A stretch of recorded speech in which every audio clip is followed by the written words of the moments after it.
अजीब खिलौना।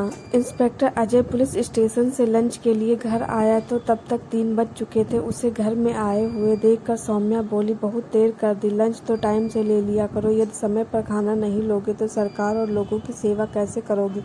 अजय मुस्कुराते हुए बोला, सही कह रही हो डार्लिंग, मैं जल्दी आना चाहता था, लेकिन आजकल भारत पाकिस्तान के बीच तनाव के कारण बहुत हैक्टिक हो रहा है। अब जल्दी से खाना लगाओ, 4 बजे एसपी साहब एक मीटिंग लेने वाले हैं। हाथ मुंह धोकर अजय जैसे ही डाइनिंग टेबल पर बैठा, तभी उसे ध्यान आया कि कान्हा कहीं दिखाई नहीं दे रहा है। उसने सौम्या से कहा, कान्हा कहीं दिखाई नहीं दे रहा है। सौम्या, सो गया है क्या? नहीं, अपने दोस्तों के साथ खेलने गया है, अभी आता ही होगा। सौम्या टेबल पर खाना परोसते हुए बोली, सौम्या, आजकल कान्हा को ऐसे ही मत जाने दिया करो। तुमने देखा नहीं कि कैसे पहलगाम में आतंकी घटना घटी थी? हमारे देश में भी बहुत से गद्दार बैठे हैं। दुश्मन सीमा के उधर ही नहीं, इधर भी बैठे हुए हैं, जो विभिन्न प्रकार से उनकी मदद करके यहाँ बम धमाके करवा कर निर्दोष लोगों की हत्याएं करवाते हैं और आनंद का अनुभव करते हैं। किसी पर भी विश्वास मत करना। कान्हा तो बच्चा है अभी, उसे टॉफी के लालच में कोई भी कुछ भी देख कर सकता है। यदि उसके साथ कोई घटना घट जाएगी तब तुम स्वयं को कभी माफ़ नहीं कर पाओगी। आगे से ध्यान रखना। अजय का स्वर गंभीर था।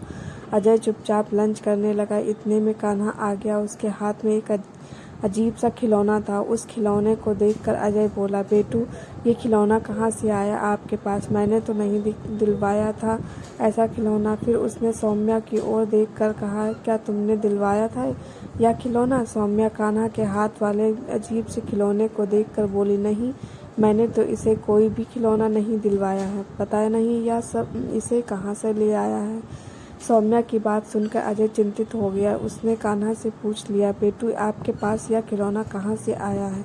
ये तो बहुत सुंदर है। अपने हाथ में पकड़े हुए खिलौने की तारीफ सुनकर छोटा सा कान्हा बहुत खुश हुआ और उसे अजय को दिखाकर कहने लगा, एक अंकल ने दिया है यह खिलौना। उसकी तोतली बोली सुनकर अजय और सौम्या दोनों निहाल हो जाते हैं। लेकिन आज उसकी बात सुनकर अजय के चेहरे पर चिंता की लकीरें उभर आईं। वह झट से बोला, कौन से अंकल ने दिया है यह खिलौना?